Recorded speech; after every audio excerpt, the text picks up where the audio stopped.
नमस्कार, स्वागत है आप सभी का सीएनबीसी आवाज पर। आप देख रहे हैं खिलाड़ी नंबर 1। आज भारतीय बाजारों में थोड़ी सी नरमी देखने को मिल रही है। बढ़त है लेकिन ऊपरी लेवल से थोड़ा सा हल्का जरूर हुआ है। इंडेक्स 18,106 के लेवल्स, तो 38 पॉइंट नीचे आ गया। आप देखिए 18,178 तक का हाई दरअसल छुआ था। 101 दिन का लो है, तो लो की तरफ हम इस समय फिसल रहे हैं। निफ्टी बैंक हालांकि 41,474 की ऊंचाई छूने के बाद वर्तमान स्तर आपकी स्क्रीन पर आ जाएगा निफ्टी बैंक का। जहां तक मुझे याद है, यहां पर 37 अंकों की बढ़त थी, अब 22 अंकों का ही इजाफा। तो एकदम शांत है मार्केट आज का।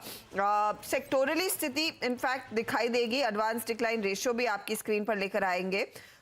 एक बार निफ्टी के कंट्रीब्यूटर्स भी स्क्रीन पर रखिएगा डायरेक्टर साहब, तो एक अंदाजा लगेगा कि कहां से सपोर्ट है और क्या बाजार को दरअसल आज के दिन ड्रैग करता हुआ दिखाई दे रहा है। कुछ चुनिंदा काउंटर्स हैं जिनकी तरफ से खरीदारी का सिलसिला आज भी जारी है। मिसाल के तौर पर आपका सनफार्मा, हिंडाल्को जैसे ट्रेड्स, इनमें तेजी बनती हुई दिखाई दी है। और एचडीएफसी बैंक, ये दो दरअसल विनिंग टिकट्स है। अगर इनमें खरीदारी रुक गई तो शायद एक संकेत होगा कि मुनाफा वसूली अब हावी पड़ रही है। आईटीसी का भी सपोर्ट, रिलायंस का साथ नहीं है आज। भारतीय, अपोलो, मारुति जैसे काउंटर्स है जहां पर मुनाफा वसूली भी दर्ज हो रही है। मिड कैप इंडेक्स भी एकदम सपाट 42 पॉइंट्स का ही इजाफा दिखा रहा है। ऐसे में हमारे जानकारों ने किस तरह की पोजीशन कल तक एंजॉय की है, किस तरह के ट्रेड्स इनके फेवर में हैं, वो आपकी स्क्रीन पर लेकर आते हैं। पहले डेटा और फिर जानेंगे कि आज किस तरह की नई पोजीशंस वो जोड़ना शुरू करेंगे। लेकर आइएगा प्लीज इन सबके रिटर्न स्क्रीन पर। आशीष कयाल, रत्नेश गोयल और नीरव छेड़ा मैदान में है। आशीष लीड करे 8% के रिटर्न्स के साथ, नीरव 2% के रिटर्न्स पर, दूसरे स्थान पर रत्नेश गोयल 2.8% के रिटर्न्स पर। तो ये है फिलहाल इनकी अब तक की स्थिति। यहां से आगे अप्रोच कितनी बदल रही है? मार्केट थोड़ा सा कंसोलिडेट करने लगा है नीरव। क्या अभी भी डिप पर खरीदारी वाला मार्केट है ये, या फिर अब आप थोड़ा सा संभल रहे हैं, ऊपरी लेवल्स पर इंडेक्स में प्रॉफिट बुक कर रहे हैं? देखिए, सेक्टरली आप देखें तो अभी डिफरेंट सेक्टर्स चल रहे हैं। जो डिफेंसिव सेक्टर्स हैं अभी उसमें रुझान दिख रहा है, बाइंग दिख रहा है। कल तक आईटी में अच्छी बाइंग थी, आज फार्मा में अच्छी बाइंग है। सो डेफिनेटली थोड़ा डिफेंसिव्स पे जा रहे हैं। ऐसा लग रहा है कि सिलेक्टिव बाइंग डिफेंसिव्स में अभी भी कर सकते हैं, मगर जो हाई बीटा काउंटर्स हैं वहां पे प्रॉफिट बुकिंग जरूर देखी जा रही है। इवन दो सपाट ट्रेडिंग है निफ्टी बैंक निफ्टी में, आप देखिए तो ओवरऑल सेलिंग ही दिख रही है स्क्रीन पे लास्ट 2 दिनों में, और अच्छी खासी सेलिंग दिख रही है लार्ज कैप्स में। सो आई डेफिनेटली बिलीव कि अब selective selling in the large caps and defensives में सिलेक्टिव बाइंग करनी चाहिए। हैविंग सेड दैट, निफ्टी में 18,200 का इंपॉर्टेंट एक रेजिस्टेंस है, वो ऑन अ क्लोजिंग बेसिस कल टूटा था on in the future. Spot में नहीं टूट पाया। स्पॉट में जैसे ही 18,200 ऑन द अपसाइड टूटेगा उसके बाद अच्छी वापस बाइंग आ सकती है। तब तक के लिए आपको 1-2 दिन का ही ट्रेड लेना चाहिए और दोनों बाइंग और सेलिंग में रहना चाहिए। बाय और सेल साइड की ट्रेड्स लेकर चलेंगे तो बेहतर रहेगा। थोड़ा डिफेंसिव हो रहा है मार्केट, डिफेंसिव ट्रेड्स पर नजरें होनी चाहिए। आशीष, आपकी सलाह क्या है आज? देखिए, ओवरऑल बाजार का जो रुझान है वो पॉजिटिव ही है। यहाँ पर ओवरबॉट भले ही है, इसलिए हम कंसोलिडेशन देख रहे हैं फिलहाल। और जितने भी बार गैप हुआ है, जैसे कल का भी जो गैप था वो अभी तक फिल नहीं हुआ है। तो जब तक गैप इंटैक्ट है, गुंजाइश है यहाँ से वापस एक ऊपर का मूव आ सकता है 18,200 तक में। नीचे जो सपोर्ट है निफ्टी पे करीबन 18,020 के आसपास है। तो जब तक वो गैप 18,020 18,010 का लेवल इंटैक्ट है, आई थिंक यहाँ पर चुनिंदा काउंटर्स में बाइंग इमर्ज हो सकती है। प्रॉफिट बुकिंग लीडर्स में देखी जा सकती है। जो स्टॉक्स ऊपर आए थे, जो ओवरबॉट है, उसमें प्रॉफिट बुकिंग देखी जाएगी। और जो दूसरे स्टॉक्स है जिसने परफॉर्म नहीं किया, शायद वहां पर बाइंग इमर्ज हो सकती है। तो एक रोटेशनल बाइंग का माहौल है यहाँ पे। चुनिंदा मिड कैप स्टॉक्स में मैं पिक करना चाहूंगा, और अभी तक वो चल रहे हैं जो भी मिड कैप स्टॉक्स हमने पिक किए। तो आज के दिन भी एक मिड कैप स्टॉक ऐड करना चाहूंगा। मिड कैप स्टॉक्स पर फोकस आशीष का रहेगा। रत्नेश, आपकी अप्रोच? गुड मॉर्निंग हर्षिता जी, गुड मॉर्निंग एवरीवन। उम्मीद के मुताबिक आप देखिए इवेंट के पास में हम आ चुके हैं, तो उम्मीद थी कि 18,200 और 18,250 के आसपास बाजार थोड़ा सा कंसोलिडेट करेगा। तो उसी तरह से बाजार रिएक्ट कर रहा है। इसमें कुछ मुझे नहीं लगता है सर इन्वेस्टर को, ट्रेडर को इस तरह से घबराने की जरूरत है। और नीचे किसी भी रीजन से आता है, कल भी हमने बोला था कि बाजार सेकंड हाफ में नीचे आ सकता है, थोड़ा सा नीचे हमको देखने को मिला था। और आज भी अगर किसी भी रीजन से नीचे आता है तो वो भी एक खरीदारी का एक अच्छा मौका रहेगा निफ्टी में। 18,100 18,050 एक बार फिर मैं आपको बोल रहा हूँ एक बहुत अच्छा लेवल रहेगा। वहां पे आता है तो खरीदारी वापिस हमको करना चाहिए। और इस बार अगर वहां से पलटता है बाजार, अगर 18,050 से सकता है, तो मुझे ऐसा लगता है कि 8,300 को भी क्रॉस कर सकता है। और बैंक निफ्टी में तो डेफिनेटली इवेंट है, तो 41,825-50 कल भी क्रॉस नहीं कर पाया था, और इवेंट के बाद में ही बैंक निफ्टी में कुछ बड़ा मूवमेंट हमको ऐसा लगता है कि देखने को मिलेगा। तो बैंक निफ्टी में भी 41,300 या 41,000 तक आता है, तो वहाँ पे वापस से खरीदारी की चेष्टा करनी चाहिए। और कुछ चुनिंदा मिड कैप स्टॉक है जिनमें अच्छा मोमेंटम हमको देखने को मिल रहा है, तो मुझे ऐसा लगता है कि स्टॉक पिक करने में तो कोई दिक्कत नहीं आनी चाहिए, क्योंकि मिड कैप स्टॉक में अच्छा रुझान देखने को मिल रहा है। मिड कैप्स में थोड़ा सा एक्शन है, इंडेक्स में नहीं, इंडिविजुअल स्टॉक्स में शायद। चलिए आपके सामने अब लेकर आते हैं वो डेटा जिन स्टॉक्स ने सबसे ज्यादा रिटर्न्स कमाए हमारे जानकारों के लिए। टेक महिंद्रा, नीरव छेड़ा का ट्रेड था, 2.7% के रिटर्न्स बने। आशीष ने एनएलसी इंडिया पर एक तेजी का कॉल कैरी किया था, 3.6% के रिटर्न्स बने। टोरेंट फार्मा 0.7% तक के रिटर्न्स कमाकर गया कल रत्नेश के लिए। नीरव के ट्रेड्स में टेक महिंद्रा में आज इन्होंने प्रॉफिट बांध लिया है, तो एकदम फ्रेश स्टार्ट, 2 ट्रेड्स जोड़ सकते हैं। नीरव, पहला स्टॉक क्या रहेगा? या देखिए, पहला स्टॉक एक डिफेंसिव में ही है, नेटको फार्मा में काफी समय के बाद ये स्टॉक में अच्छा रुझान देखा गया है, और 50 डे मूविंग एवरेज तोड़ा है करीबन 2-3 महीनों के बाद में। यहाँ पे ऊपर जाके थोड़ा सा नीचे आया है बिकॉज निफ्टी नीचे है, बट आई बिलीव ये अच्छा लेवल है बाय करने के लिए। तो 626 पे अभी ट्रेड कर रहा है, यहाँ पे बाइंग करें। 700 का इसका टारगेट रहेगा, और मेरे हिसाब से 605 का इसमें स्टॉप लॉस लगाना चाहिए। स्टॉप लॉस 700 के टारगेट के लिए नेटको फार्मा। कल सेकेंड हाफ में आपको याद होगा कई छोटी फार्मा कंपनियों में काफी तेजी देखने को मिल रही थी। अब क्या वही सिलसिला आगे बढ़ता हुआ दिखाई दे रहा है, और इसीलिए नेटको फार्मा में भी चमक है। 700 का टारगेट और 605 का स्टॉप लॉस। आगे देखते हैं किस तरह की कमाई करता है काउंटर। अब आशीष कयाल का पोर्टफोलियो, तो 2 ट्रेड्स कैरी कर रहे हैं। एक तो कल का आउट परफॉर्मर जिंदल स्टेनलेस, और साथ ही साथ बोरोसिल रिन्यूएबल्स, इस पर भी एक बाय कॉल लिया था। दोनों ट्रेड्स कैरी कर रहे हैं। एक जगह है आशीष खाली, फिर क्या जोड़ेंगे? देखिए, जो मैं जोड़ना चाहूंगा वो है कोचिन शिपयार्ड। ये स्टॉक 52 वीक्स हाई पे है, स्ट्रॉन्ग मोमेंटम है, और ओवरऑल वॉल्यूम्स अभी भी पिकअप होते हुए नजर आ रहे हैं, तो ब्रेकआउट आता हुआ नजर आ रहा है आज के दिन में भी। तो ओवरऑल स्ट्रक्चर जो पॉजिटिव है, और यहाँ पर 5th वेव शुरुआत होने की गुंजाइश है, जिसका टारगेट आता है 621 का। तो कोचिन शिपयार्ड पे टारगेट है 621 के लेवल के लिए बाय किया जा सकता है, और स्टॉप लॉस है 548 का। ओके, तो कोचिन शिपयार्ड में एक ट्रेड आपके लिए सामने आता हुआ 570 के आसपास तक के लेवल्स देखने को मिल रहे हैं। स्टॉक में 3.5% की तेजी, 621 टारगेट और 548 स्टॉप लॉस। ये है फिलहाल आपके लिए तेजी वाला ट्रेड कोची शिपयार्ड में। रत्नेश की बारी। रत्नेश ने HDFC पर एक बाय कॉल दिया था, कल एग्जिट किया 2505 के लेवल्स पर। टोरेंट फार्मा 1700 का टारगेट था, 1700 पर इन्होंने प्रॉफिट बुक किया। ये टारगेट स्टॉप लॉस गलत है टोरेंट फार्मा वाली, ये प्लेट हटाइएगा प्लीज। स्टॉक क्योंकि 1700 के आसपास ट्रेड करा, आपने टारगेट 1550 का रखा है। रत्नेश, नया क्या जोड़ेंगे? मेरा भी स्टॉक एक्चुअली कोचिन शिपयार्ड ही था, पर ठीक है, मैं उसको चेंज करके डिफेंस सेक्टर में जाना चाहूँ तो मस्टॉक मुझे एक अच्छा फ्रेश ब्रेकआउट दिख रहा है इसके अंदर। इसके अंदर 600 रुपए का स्टॉप लॉस लगा के 800 रुपए के टारगेट के लिए मस्टॉक एक में ऐड करना चाहूंगा। सॉरी, टारगेट स्टॉप लॉस दोहराएंगे? मस्टॉक मैं ऐड करना चाहूंगा इसमें, और 600 रुपए का स्टॉप लॉस लगा के 800 रुपए का टारगेट। 800 का टारगेट, 600 का स्टॉप लॉस। ये है फिलहाल आपके लिए मजगांव पर एक तेजी का ट्रेड। इस बीच RBI गवर्नर शक्तिकांता दास एक बयान दे रहे हैं IBM की किसी कॉन्फ्रेंस में, वहीं चलते हैं। Good morning, everyone. Shri Sanjeev Mehta, President FICCI, Shri A.K. Goyal, Chairman IBA, Shri Sunil Mehta, Chief Executive of the IBA, other dignitaries on the dais, members of FICCI and IBA, friends from the media, ladies and gentlemen. What I mentioned earlier was by way of a starter. Now I will get into the main course. I'm happy to be here, and I'm also extremely happy to have been invited to this annual FIBAC 2022 conference. I distinctly remember that I was here in this hall participating in the FIBAC 2019. That was 3 years ago. So therefore, I am doubly happy to be back after a period of 3 years. Now, this is an important forum for the banking industry as well as for business.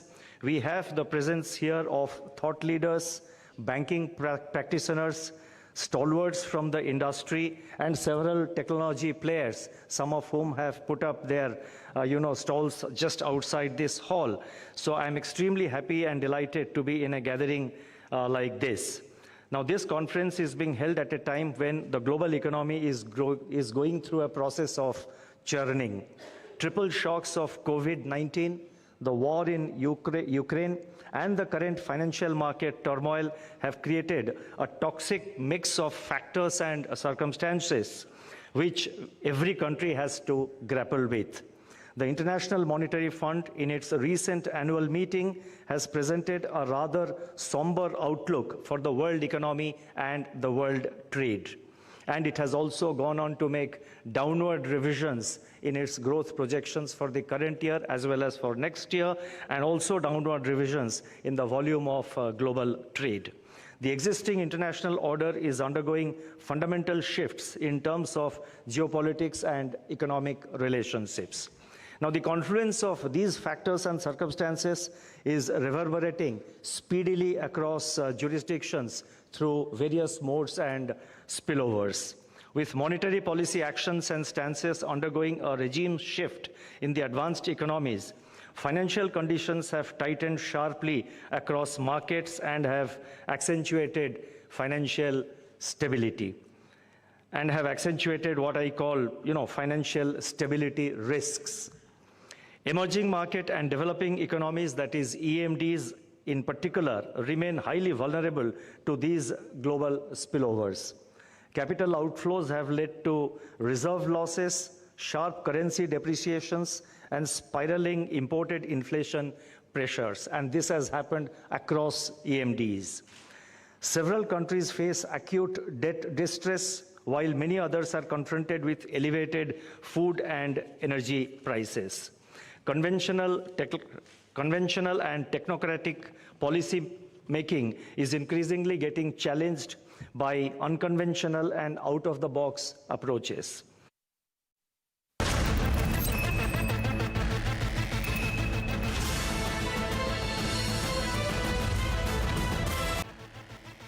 नमस्कार, आपका फिर स्वागत है कार्यक्रम में। अब बात करेंगे नायका की, जहां पर कंपनी ने अपने नतीजे पेश किए। रेवेन्यू में थोड़ा सा इजाफा जरूर आया, 1231 करोड़ के आसपास का रेवेन्यू कंपनी ने पोस्ट किया। ग्रॉस प्रॉफिट में भी बढ़त है, इबिटा में इंप्रूवमेंट देखने को मिली, 61 करोड़ का इबिटा।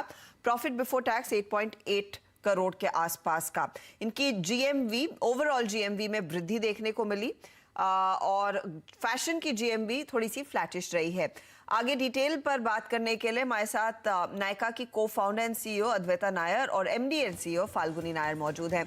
आप दोनों का ही स्वागत है and congratulations on this quarter.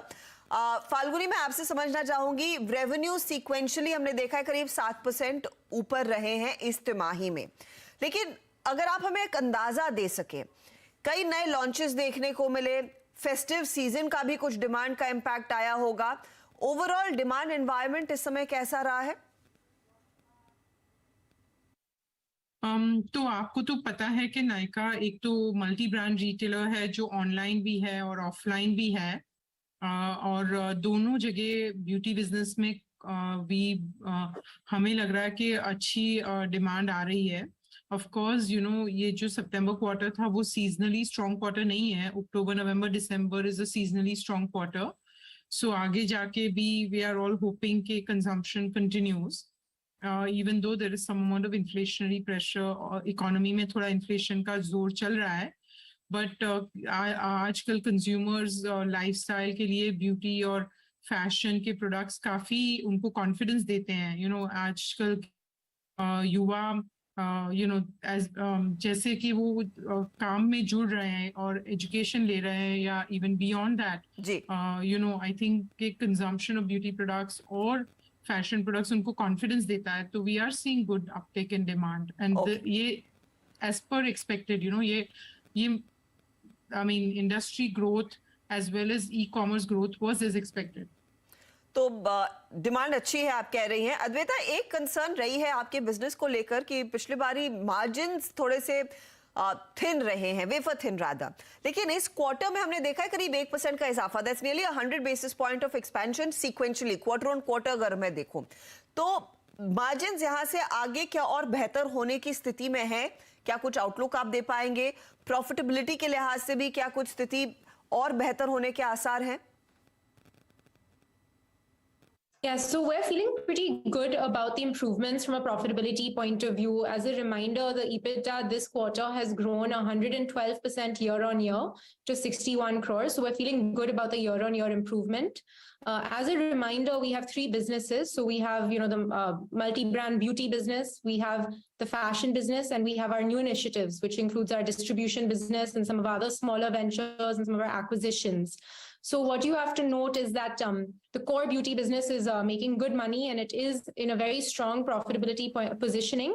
And those are numbers also that we've released this time in the quarter. And a lot of that profit is going to fund some of our new initiatives like fashion and some of our other new initiatives as well. But what we feel quite clear with is that with the typical Nykaa way of working, we have a plan and we have a path to profitability for any new business we start. But what that horizon is differs business to business. In terms of the overall cost structure and the profitability structure that we expect across the businesses, that's not something we can, fully share right now. But what we can say is that, both beauty and fashion will tend to look similar in terms of profitability structure, as the businesses are fundamentally quite similar as they sell retail and they sell, products. Falguni जी, एक चीज जिसको लेकर बाजार में काफी उत्साह था, जो आपने एक बहुत ही सॉलिड बोनस इशू का अनाउंसमेंट किया। नॉर्मली रिटेल निवेशक किस तरह के अनाउंसमेंट से काफी उत्साह दिखाते भी हैं, लेकिन 5:1 का बोनस, इस तरह के क्वांटम के पीछे क्या कोई खास रैशनल था?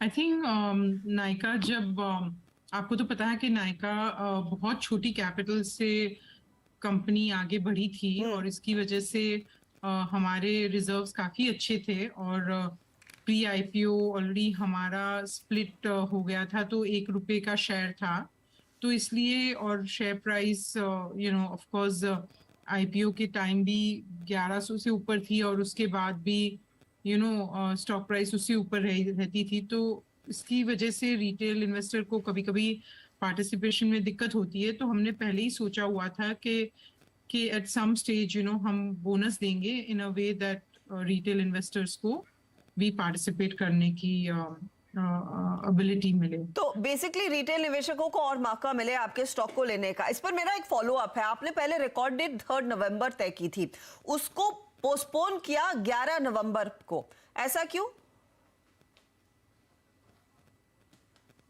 आई थिंक ऑनेस्टली उसमें मैं एडमिट करूं तो कुछ थोड़ा कंफ्यूजन हो गया होगा, क्योंकि हमारी जो बोर्ड मीटिंग डेट थी उससे 1 महीना सपोज कोई कंफ्यूजन में हो गया होगा, बिकॉज सेबी एलओडीआर काफी क्लियर है कि वोटिंग 1 महीने के बाद खत्म होता है और उसके बाद पूरे 5 वर्किंग डेज चाहिए to create the record date, तो उसमें थोड़ा कंफ्यूजन हुआ था। ओके, एक और बड़ा मुद्दा जिसको लेकर स्टॉक पर ओवरहैंग है कि आपकी लॉक इन डेट जो स्पेशली प्री आईपीओ निवेशकों की थी वो करीब आने लगी है, 10 तारीख है, 10 नवंबर को। अब चिंता यही है कि बड़े पैमाने पर शायद लोग स्टॉक ऑफलोड करता हुआ दिखाई देंगे। आप इन टॉप निवेशकों से बार बार बातचीत करते आई होंगी, आई एम श्योर एक बहुत बड़े और गहरे संबंध हैं इन प्री आईपीओ इन्वेस्टर्स से। क्या कोई सेंस मिल रहा है, क्या बहुत बड़ा सप्लाई आने वाला है उनकी तरफ से, क्या बड़े पैमाने पर ऑफलोडिंग होगी इन प्री आईपीओ निवेशकों की?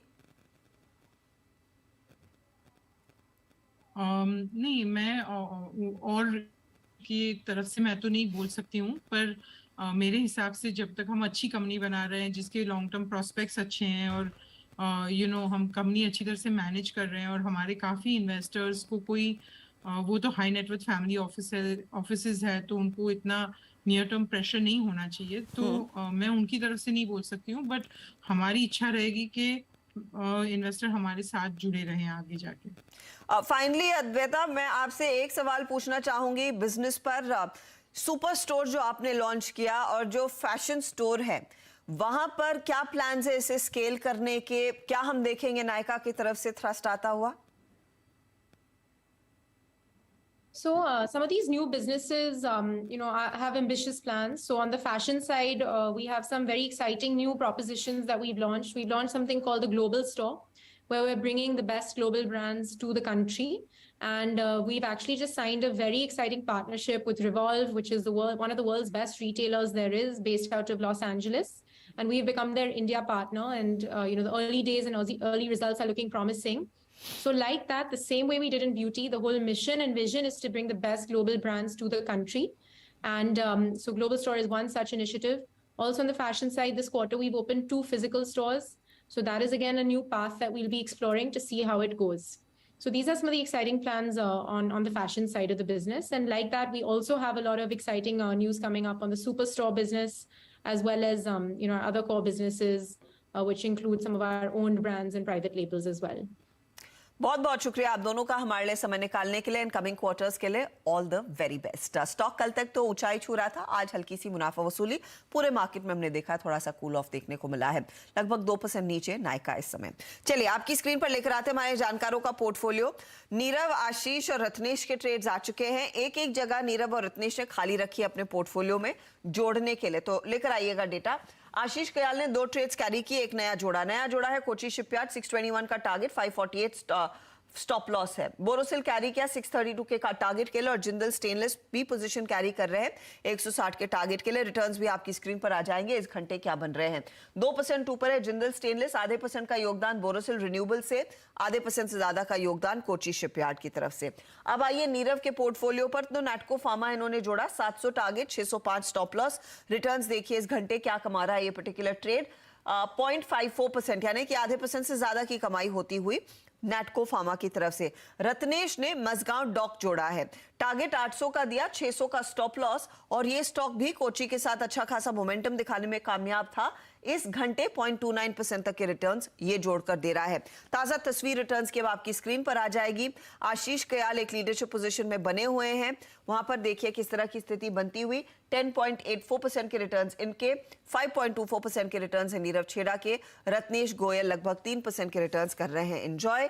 आगे दोपहर में अपडेट आएगा नीरव और रत्नेश की तरफ से नए ट्रेड्स को लेकर। चलिए ऑल द बेस्ट आज के लिए। लेंगे एक ब्रेक, आगे जायजा कमोडिटी मार्केट के एक्शन।